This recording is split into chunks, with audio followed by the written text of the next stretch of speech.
రక్షణ పొందుకున్న తర్వాత, ఆత్మ మూలమైన జన్మ పొందుకున్న తర్వాత మనకు ప్రారంభమవుతాయి. సో అంటే ఒక రకంగా చెప్పాలంటే యుద్ధ భూమిలో మనము ప్రవేశించాము. అప్పటిదాకా ఇంటి దగ్గర ఉన్నాం, ప్రశాంతంగా ఉన్నాం, ఏదో 3 పూటల తింటా ఉన్నాం. ఎప్పుడైతే ఒక సైన్యంలో చేరతాడో ఒక వ్యక్తి, అప్పుడు ఎదురవుతాయి అన్నమాట పరిస్థితులు.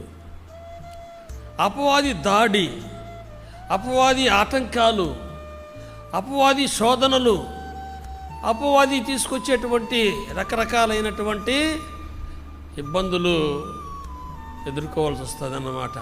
ప్రభువుని నమ్ముకున్న నాటి నుండి ఈ శ్రమలు అనేటివి మనం గుర్తిరగతాం. అంటే రకంగా చెప్పాలంటే మనము ప్రభువు నమ్ముకునకు ముందు ఎవరి పక్షాన ఉన్నటువంటి వారిమి? అపవాది పక్షాన ఉన్నవారిమి. దేవుని గూర్చిన జ్ఞానము లేనందున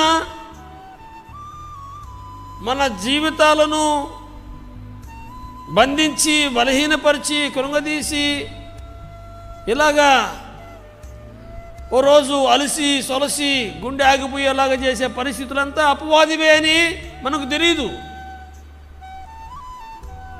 ఎప్పుడు మనం ప్రభువు నమ్ముకుంటామో జ్ఞానము, వివేచన వస్తుంది.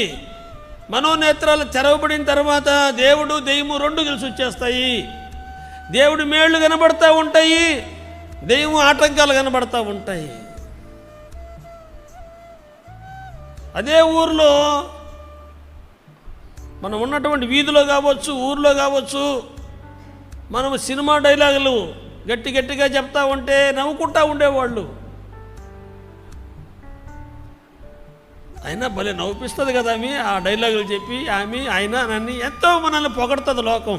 ఎప్పుడైతే మనము దేవుని ఎరుగుతామో, దేవుని మాట చెప్తామో, దేవుని పాట పాడతామో, వెంటనే ఇంట్లో వాళ్ళు శత్రువులు అవుతారు, పక్కింటి వాళ్ళు శత్రువులు అవుతారు, తర్వాత ఊరంతా కూడా శత్రువులు అవుతారు.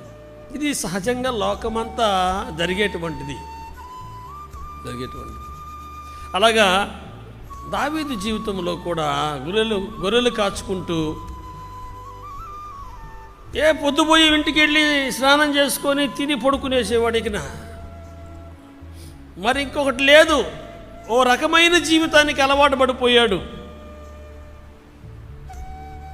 ఆ అడవిలో వచ్చే తోడేళ్ళు కావచ్చు, నక్కలు కావచ్చు, పులులు, సింహాలు తరిమి, లేకపోతే వాటిని కొట్టి చంపి ఇలాంటివి నేర్చుకున్నాడు.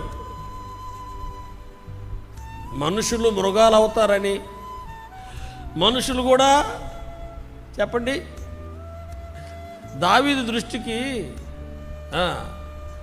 ప్రమాదకరమైంది ఏది చెప్పండి? సింహమా, ఎలుగుబంట, సౌలా? మనుషులే, ఎప్పటికి కూడా మనుషులే, మనుషులకు మనుషులే ప్రియులారా. కాబట్టి అతని జీవితంలో అలాంటి పరిస్థితులు ఎదురయ్యాయి. మేలు చేసి కీడు అనుభవించినటువంటి వ్యక్తి దావీదు. రాజ్యానికి మేలు చేశాడు, ప్రతివారు మేలు పొందుకున్నారు. దావీదు గొల్లియతును చంపిన తర్వాత ఫిలిస్తీన్లకు బానిసలు కాకుండా ఆ రోజు అతను కాపాడాడు. అయితే సౌలుకు నచ్చలేదు. అప్పటి నుంచి అతని మీద పగబట్టాడు, అసూయపడ్డాడు. ఆ తర్వాత స్థానాన్ని వాంఛించాడు. తన కుమారుని ఎలాగైనా సరే అక్కడ పెట్టాలనేసి ఆశించి, ప్రియులారా, ఇక అతను లేకుండా చేయాలనుకున్నాడు.